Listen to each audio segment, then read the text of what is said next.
News Radio 840 WHAS. Good Sunday morning. Bob Sokoler and the Louisville Real Estate Show with you until the top of the hour. Got a great group of folks here to answer your questions. We're doing these still as COVID shows because we're using Zoom. So you email me with your question, and then we put it on the air, Bob at WeSellLouisville.com. With us, Chuck Crosby. He's the owner of the Crosby Law Offices. You can reach Chuck anytime on his phone, 499-6360. They do closings, wills, and a wide variety of other legal mumbo jumbo is what I would call it, but he does it. Also, Brad Lawler, owner of Home Team Inspection Services, the #1 home team inspection service in the country, 8 years in a row, and we're proud of him and his team for it. You can reach Brad at 844-411-TEAM, and you can reach me, Bob Sokoler, anytime, day or night, looking to think about selling your home. I will come out, we'll talk in person or on the phone or via Zoom. And we'll talk about what the process is and what you need or not need to do. You can reach me anytime on your cell phone or on my cell phone at 376-5483. That's 376-5483. And if you'd like to see a rebroadcast of the show, you can go to LouisvilleAnswers.com. That is LouisvilleAnswers.com. Coming up a little later in the show, termites. Do you have them? We're going to explore how to tell and where to look with Brad Lawler. First, let's go to the questions. Now, this, Brett, Larry called me on my phone, and I love hearing from our listeners, but he wanted me to ask this question of our team. He says, is there a law in Jefferson County that requires sanitary sewer lines for a home? And I think he's including like septic. So I don't know why you'd build a home without some sort of sewage, but what are your thoughts? I don't know about a law in Jefferson County. That would probably be Chuck's bailiwick there, okay. Or mumbo jumbo, as we called it earlier. What are the mumbo jumbo? Yeah. But I do know that when we do the inspection, we have to, we'll always know whether or not it's, there are drains there. I don't know if they're going into septic or they're going into a sewer system, but I know that that's one of the things I believe, Chuck, on the disclosure. Yeah, I think it is. But the seller disclosure form. Yeah. Do you know if there's any requirement to have sewers? Well, it depends on where you're at, what the zoning is, and what the ordinances say. Okay. So not every place is the same, and the sizes of the lots and how long it's been there. I mean, there's a million and different things that go into it. Okay. All right. That was Larry. It's one of those really unusual questions, but I wanted to get it on because you took the time to call. So we move over to Chuck. Pearl has an interesting problem. Her email says that her neighbor built a fence on her property. We're getting a lot of fence questions these days. Yeah. Pearl says that she told her neighbor that the property was hers, Pearl's, and Pearl did not give her permission to build that fence. Pearl said she's then sent an encroachment notification letter demanding the fence be removed, and then she apparently the neighbor took the demand letter and posted it to TikTok and did not redact the legal description of the property. So on TikTok, now people know, if they know how to read a legal description, meets and bounds, where the house is. So Pearl is now frustrated and upset. What she says, what should I do? Move her fence. That's the quick answer.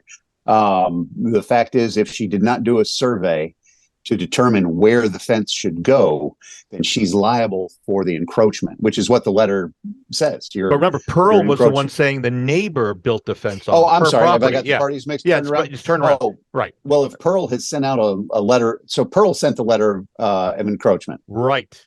Okay. Yeah. Next thing to do is file the lawsuit. If she's not going to take the fence down, you sue her. That's it. And contact an attorney, legal. And if it sits on her land, it's just a simple matter of, here's a survey, you're in the wrong spot, remove your fence and repair any damages. Depends on what type of fence it is. I had one deal where these people, I told them, get a survey. They didn't get a survey. They put an extraordinarily large and expensive fence on the neighbor's property. And the neighbors, I guess, saw it happen and just kind of let them go so that they'd have them over a barrel. They did. They paid a fair amount of money to get an easement to allow them to put the fence on that property. So that brings me to a little bit of fence apple pie diplomacy. Yeah. Does she get together with the neighbor, bury the hatchet, and they agree that the neighbor can keep the fence there if the neighbor pays Pearl X amount of dollars to keep the fence? You can do that. Yeah. You can do that. Yeah. But you Yeah. want to have an easement drawn up. Okay. Get it in writing, get an easement that can be recorded. Okay. And put in the county clerk's office. That's, kind of obvious, but Yeah.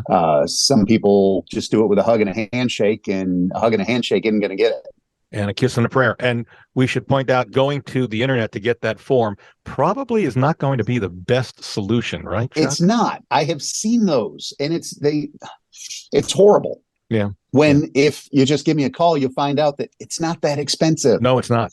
No, he's more than reasonable, and he's a good guy as well. So we'll give you that number, Pearl, if you decide to go that way. All right. So, Brad, we're putting you on the spot, but you'll appreciate this. Misty wrote in and wonders, are wood-destroying insect inspections required as part of the transaction? And we asked that in the last show, and it seems to be that it's not required, but they're usually done. So far, so good. Yeah, they're not required. I don't know why you wouldn't do it for the very minimal cost of a WDI, wood destroying insect or termite inspection. You're also looking for carpenter bees and a number of other borers. But I will tell you, Bob, that out of all of the home team clients that we do work for, only 2 out of 3 actually do a WDI. Yeah, really? Yeah. Yes. So are they doing them somewhere, or they're just not doing them? They're just not doing them because you're saying 2 out of 3? 2 out of 3 do them. 2 out of 3 do them. Okay. One out of 3 skip it. And I think that there's this idea that we don't have a termite problem in the Louisville area. That's nonsense. Right, exactly. But it's some interesting numbers when we looked at it. So yeah, it's termites do more than $6 billion worth of damage every year to structures, and we do have termites are very prevalent across Louisville. Probably every house has 1 or more colonies in the ground. They may not be in your house right now, but they're out there just waiting, just looking for somewhere to feed. And if you're not looking for them, if you're not monitoring, then you don't know that they're in your house because you don't necessarily see them. Okay, so let's go forward with this. And there's a reason I'm asking Brad, because Brad, you now have a company that does this, right? Yeah. We actually started a company called Team Bug Out to do residential pest control. And one of the ideas was, because of the problems that we have in the area with termites, mice, ants, spiders, really just trying to find a way to help homeowners have an easier access to pest control, something that they can determine how they want it done versus kind of this scorched earth, let's just blast everything, kill everything off approach. We take more of an educated approach, work with the homeowner to determine how they want to do the treatments. There are less toxic treatments that are available, and that's really why we've done what we've done with Team What's the phone number? Just it's 502. It's 357-7700. You can find us at teambugout.com. Okay. Now, the other part of this question from Misty is, what's involved in a termite inspection? Yeah. And then how can someone tell if they have termites? Okay, so great question. What we're doing with termite inspections is we're licensed to do this. So not you got to be licensed in Kentucky and in Indiana to do a termite inspection. So we'll start there. But we are actually probing wood. We are tapping on wood. We're listening for the telltale signs of hollow wood. Termites actually eat the soft part of the wood out. So when you run into a wooden member that has been termite infested, you don't always see it, but you can hear the a hollow sound. In our area, you're looking for mud tubes. So if on the outside of your house, you're seeing these little, straight line tubes that run up, that's where the termites are moving from the house to the ground, where they're finding the water, but they move through those tunnels. Other things you're looking for is what they call frass. It's the little like dust that appears. You might see a little tiny hole in a painted surface where the termites have actually come through, but you'll see this dust on the ground. That's another telltale sign.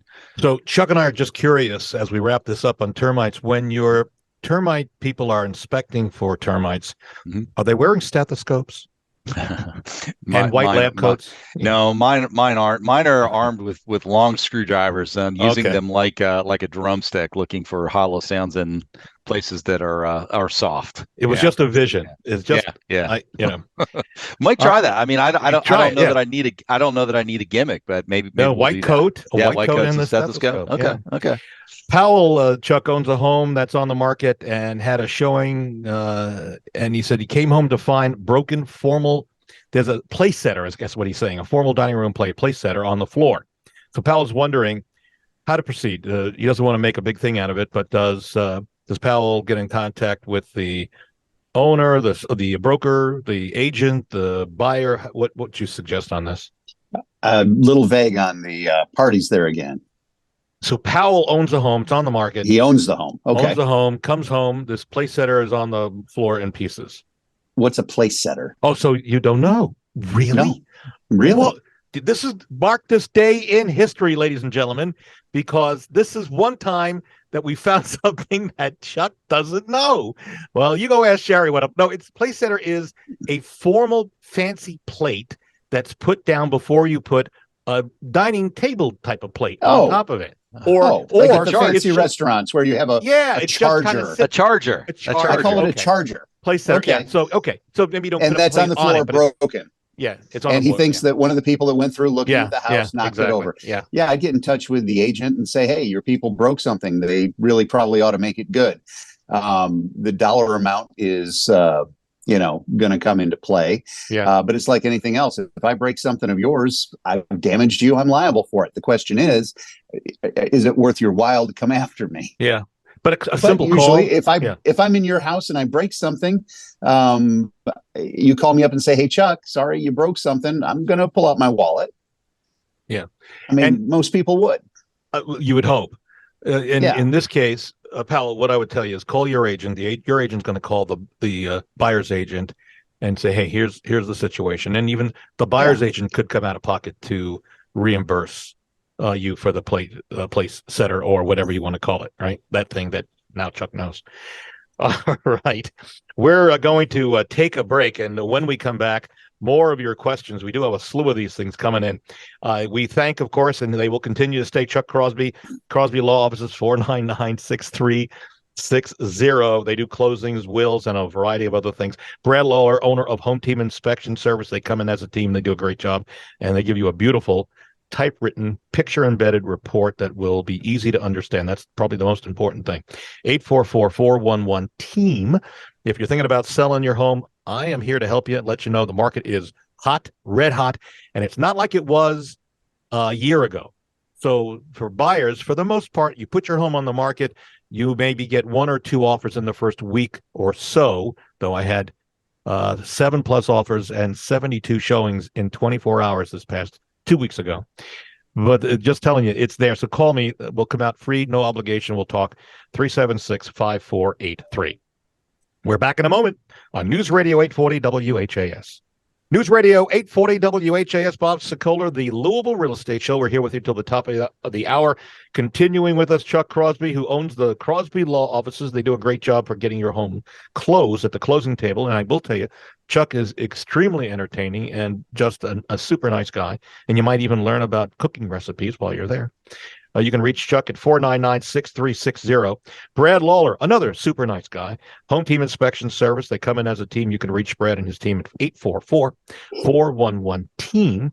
And if you're thinking of selling or buying, we've got a team of 12 hungry agents looking to help you to find the home. But I'm here to help you find a way to sell your home at a price and time that you agree to. And it's not as hard as it is you might think. You can reach me free, no obligation, free. Come out, we'll talk, or in person, 376-5483.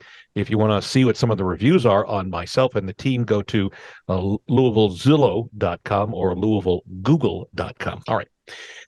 Back to the questions. Let's go to Brad and Chuck. This is for both of you. Nancy is writing in. This is rather important. It's happening more and more often. We've touched on this in the past. Nancy's running in. She has a balcony issue. So she's got a condo with balconies, and the building has apparently had some deferred maintenance. Inspectors have found the structural issues with the balconies that need to be addressed and repaired and be removed possibly. So they're either going to try to repair or remove to the entire building. I guess there's about 30 or so condo owners. So Brad, first, how safe is Nancy and the other owners in this case with potential problems? Is this indicative of a bigger problem with the whole building? Well, I don't. Certainly, balconies can be a problematic. I mean, there's some signs of cracks and wood rot and other things that go on in these things. I mean, I think my best advice would be to stay off the balcony until an engineer says that it's safe to use. Because we know the challenges that balconies have been on some of these buildings that just have had a lot of deferred maintenance. And Chuck, coming to you in a second. The question though is, if they remove the balconies, if they decide to, what are they doing with the sliding glass doors that would lead to the balcony? Yeah, I imagine they'd turn that into a large window. Windows, right? Yeah, I mean, and I think that's seal it closed. That's the fix. Yeah. Yeah, that's the only way to handle it. So, but Chuck, Chuck, let me follow, because there's more. Nancy's owned the condo 8 or so years. Could the previous owner have known about the issues before selling? And she's wondering if she can prove that. Of course, that's the big if. Yeah. Does she have any recourse against the previous owner? A quick answer, probably not. Yeah. Because you would have to prove that it had existed prior to the sale, that they knew or should have known about it, and that they acted to your detriment. And then you've got, depending on the time frame, statutes of limitation, but statutes of limitation start running when you know or should have known that the issue arose. But the fact of the matter is, probably not after all this time. Did she know about it a year into it? Well, if she didn't know, how would they have known? Yeah. I don't know that I would know what that looks like. So what's reasonable, I guess. Yeah. So probably not. Okay. And Brad, back to you for a moment. If they're going to do repairs, apparently, because I got a lot more information, I just kind of edited this. Apparently, there have been at least one contractor that they tried to bring out to get an estimate. And the guy said, I'm not getting involved in this one. So they're trying to find, apparently they may have 2 others. So, and Chuck and Brad, we're looking at a pretty decent size assessment to all the condo owners to repair, right? It's going to be spread out among the 30 or so. So right. Get ready for that. That's coming your way. All right. So let's move on. Tony's selling and planning to put her home on the market in the beginning of next year. And she's writing in her email. She says, she's going to plan to use me because she listens to the show. Well, thank you, Tony.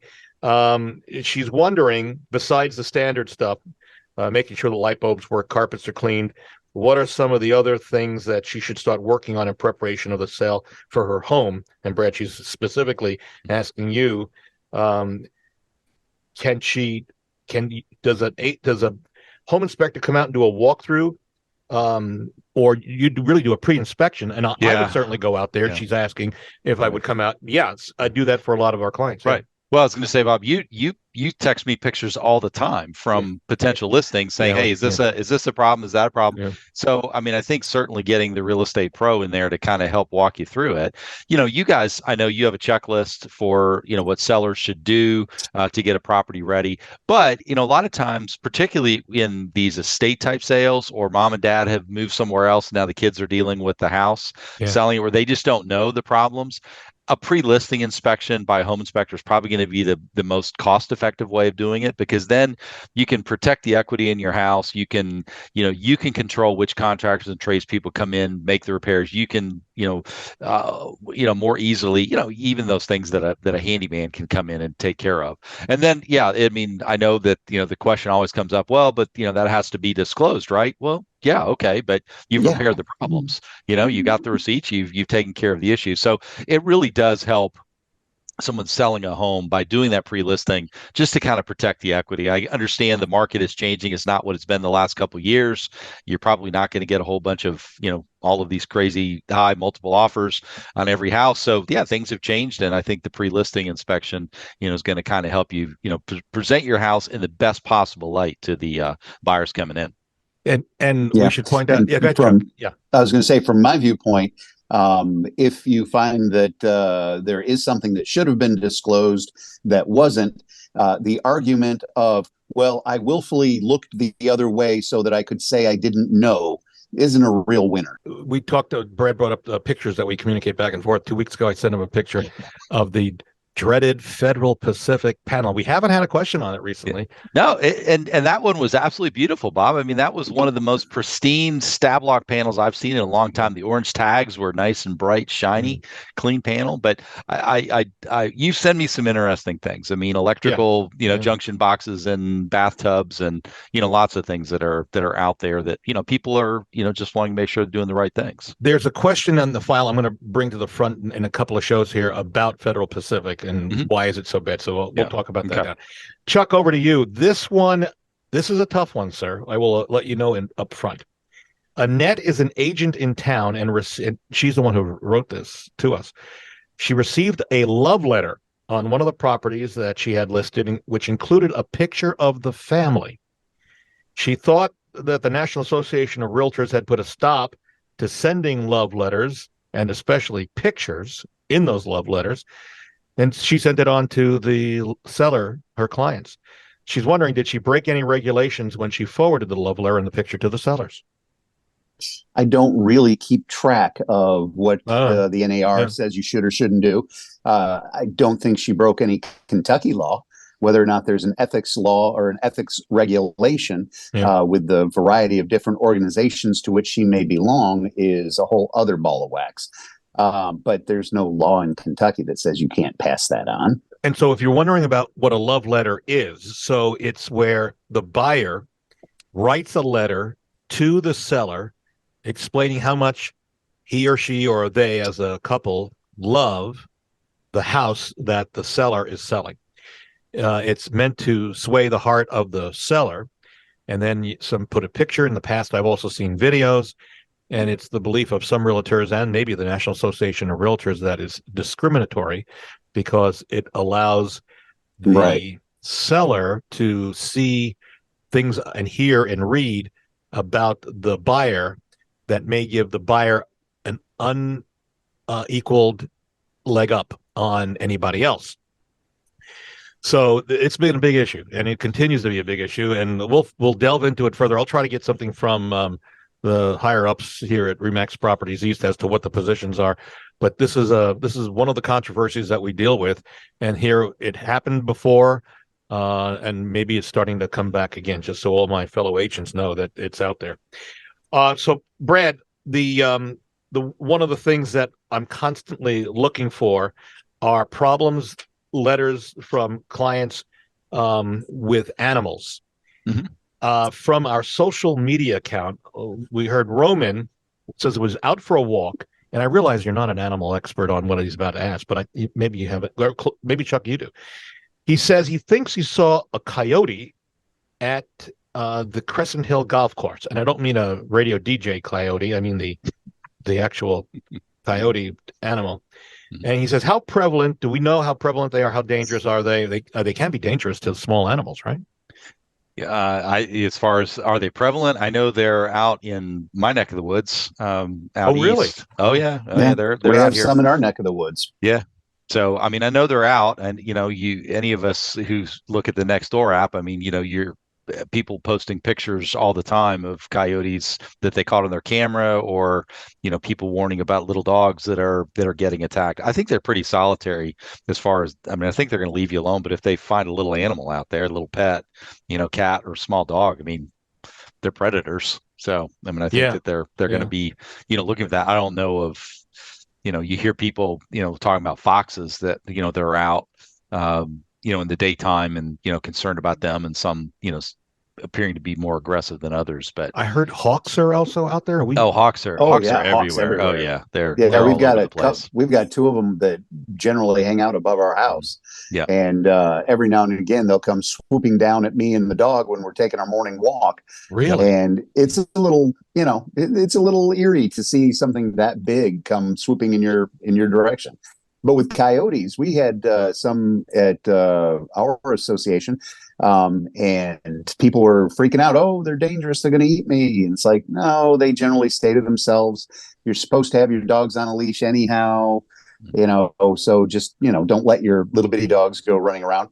But we were also having a mole problem. Oh, yeah, I have one too. One on of the front, things, yeah, one thing that the coyotes eat are moles. Oh, Yes. They'll Hey, dig them out of the ground. it's the circle of life. It is. It is. It is. So, all right. So that does. So yeah, we think that. Do coyotes eat moles as well? Mm-hmm. Yes, that's what I'm saying. I'm thinking hawks do. Foxes do. Well, I don't. A hawk wouldn't be able to get into the ground, but hawks don't get but coyotes, moles. coyotes and foxes will dig them out. No, I thought we were talking about hawks. Okay, yeah. So just real quickly as we end the show. So last 6 months, moles front and backyard, and guess what? My 2 German shepherds brought me as a gift. Yes, and excellent. So when they're I don't think they were. Maybe they were dead, but do they play dead? Does a mole play dead, like they're not moving anywhere, or no? So maybe they were dead. But your dogs probably shocked them into room temperature. Yeah, they go, here, Dad. Right. Look what we found. Yeah, well, we had the former head coach of the Louisville softball team over for dinner. Yeah. She's my sister-in-law, and our cat brought a cardinal in the house for her. Oh, that's great. Did you have place setters on the table? Yeah, we had Chargers, Bob. We had Chargers. Cardinal red Chargers. Got it. All right, folks, we are out of time. My thanks for the witty banter with Chuck Crosby of the Crosby Law Offices. He does closings, wills, a variety of things. If he doesn't do it, he knows who does. You can reach Chuck anytime at 499-6360. Just a great guy. Brad Lawler, owner of Home Team Inspection Service. They come out as a team, the top home team inspection service in the country 8 years in a row. And I'm telling you, they're tops in my book here in Louisville. 844-411-TEAM. If you're looking to sell, I'm here for you, day or night, whether it's now or in the future. If you've got questions, I'm here to help. You can reach me at free at no obligation to get you answers. I'm telling you. 376-5483. 376-5483. They say when you love what you do, you never work a day in your life. And that's exactly what we do here with our team. We're out of time. See you next Sunday on News Radio 840 WHAS.